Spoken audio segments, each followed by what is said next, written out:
see the future of the academic among MSM in Africa? Yeah, I think this is a balancing act. This is so complicated. Let me not organize my thoughts perfectly. Let me just say what I think some of the issues are, and then let's see what we think.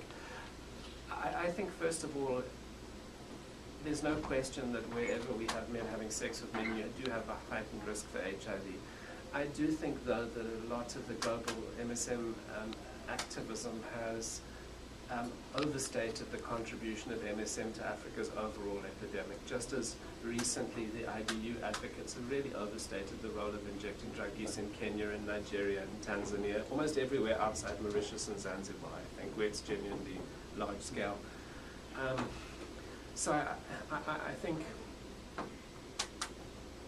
we need to recognize that Africa's epidemics are overwhelmingly heterosexually driven, and that's just inescapably true, I think. And anything that diverts us from that conclusion, I would oppose. It doesn't mean we don't want programs for men having sex with men in that context.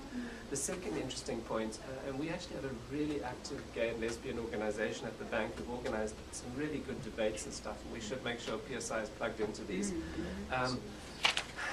We actually had Barney Frank at a breakfast about a month ago as a recognition of what he has done for the bank and for these issues in particular. But where I'm going with this is, I think we also need to ask ourselves what we want to achieve.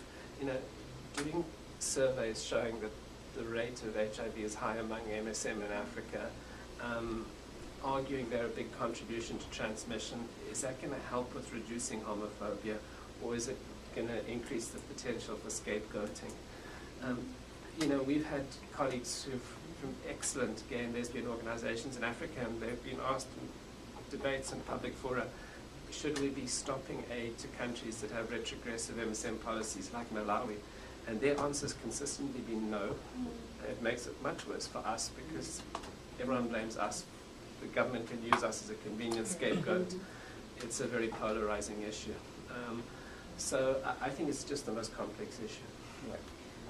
Yeah, the reason is it just struck me whenever I look at the data of some of the countries that have IBBS data, and it's just really, really high. For example, in Abuja, we got constantly 30% of MSM tested positive for so many different routes. In Abuja? So, yeah. Yeah, and I agree. In even other cities in Lagos, it's about 15, 18%, so it's really, really high. Only questions I would ask, and not to dispute its importance and not to dispute there should be programming, is first, what's the size of the population we're talking about?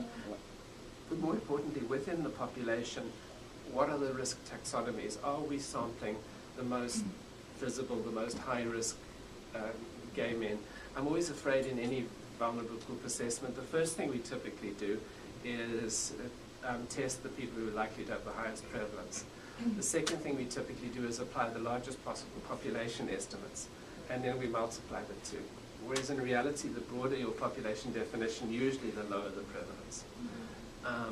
Yeah, it's clearly an issue we have to deal with.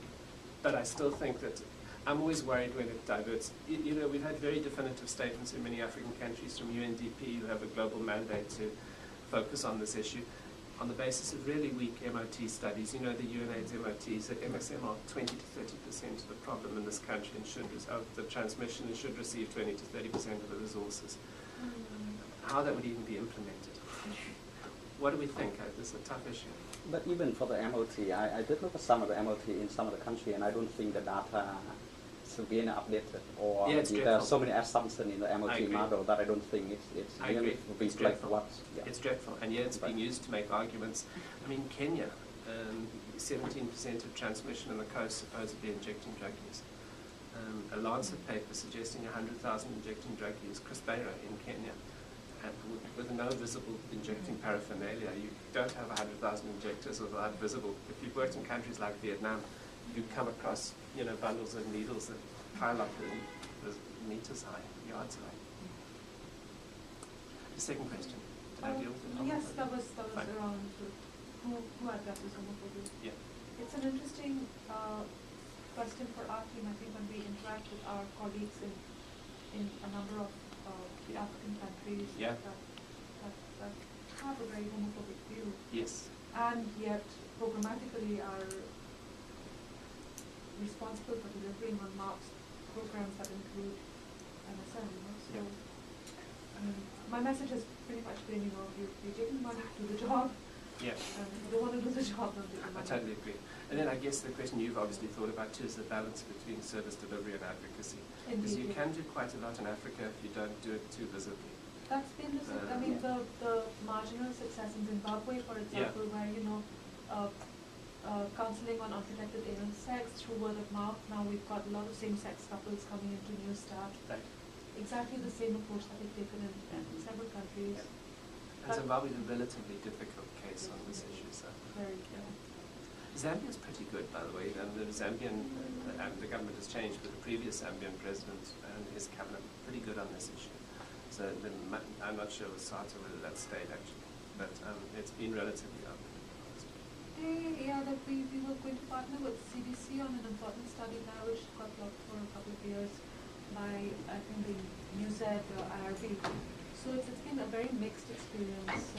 Mozambique, interestingly, well, I guess I shouldn't be that surprised, but it's certainly been a slightly more enabling environment where we've at least been able to study up and start work. Okay. Any other questions? I do have a couple of questions. Yeah. David, I'm needed the HIV and TB technical advisor. Just one question. When we say prevalence for HIV overall is decreasing, how is that more due to programming or it's more due to better estimation?